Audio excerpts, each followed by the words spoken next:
Michael Clyne is an analyst on African affairs with Venture Risk Management, and he's joining us now from New York. Michael, you mentioned Somalia, and these are the words that were used to describe it for decades: famine, civil war, Black Hawk Down, failed state, Al-Shabaab. So what does this mean for this country that has been defined by so many negative words for decades to pull off a summit like this? Yeah, I think images of war-torn Somalia are slightly outdated. If you were to see daily life in Mogadishu, the capital today, you would see bustling markets and bounding construction, funded in part by returning diaspora, partially by foreign countries.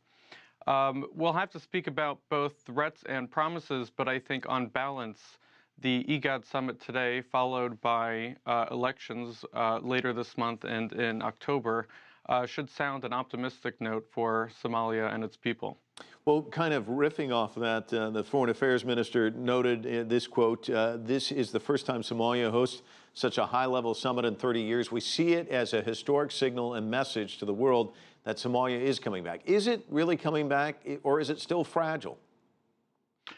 Well, it's certainly a pivotal and historic moment for Somalia, but not to dispense with the optimism too quickly. But it faces a number of serious threats, particularly outside the capital, and chief among them is security. That's the reason, for instance, that today's summit was only held in the green zone near Mogadishu's airport, and there were still reports of gunfire in other parts of the capital. The chief threat comes from Al-Shabaab, which technically retreated from Mogadishu back in 2011, but simply shifted from conventional warfare tactics to guerrilla warfare targeting the African Union, which went from being peacekeepers in Somalia to targets themselves to symbols of daily life. So it's certainly in a fragile state still. So how big a threat is Al-Shabaab still in that country, would you say? Al-Shabaab has continued to hunker down in the inland and southern portions of the country and stage one-off attacks just the other month in the airport green zone where they held the meeting today. It targeted a number of hotels and cafes, which really hinders Somalians' attempt to return to that daily life that I was talking about, and will certainly try and target the electoral environment later this month. So how does the country turn the corner?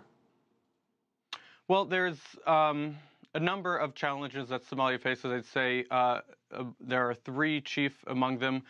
Firstly, security. We talked about they're going to have to bring security not just to the capital, but nationwide to defeat Al-Shabaab and strengthen a Somali national military to eventually take over that responsibility from the African Union.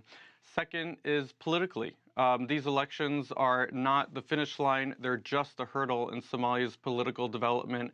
They have to see if they can bring former warlords and tribal leaders into the political process. There has to be respect for a civilian government. For instance, will President Hassan step down if he loses the election? Those will have to go peacefully. Now, they're not being held nationwide. There's only about 14,000 designated voters because that would be too dangerous otherwise. And lastly, economic. Rebuilding Somalia is going to take a lot of investment and patience. Some of that will come from returning diaspora. Others will come from foreign countries looking to cash in on that peace dividend now that security improves in the heart of the country. Turkey has become a very important economic partner looking to cash in on that dividend in ways that China is looking for its returns in formerly war-torn countries such as DRC and Sudan proper. Michael Clyne with analysis for us. Thanks so much. You're welcome, Mike.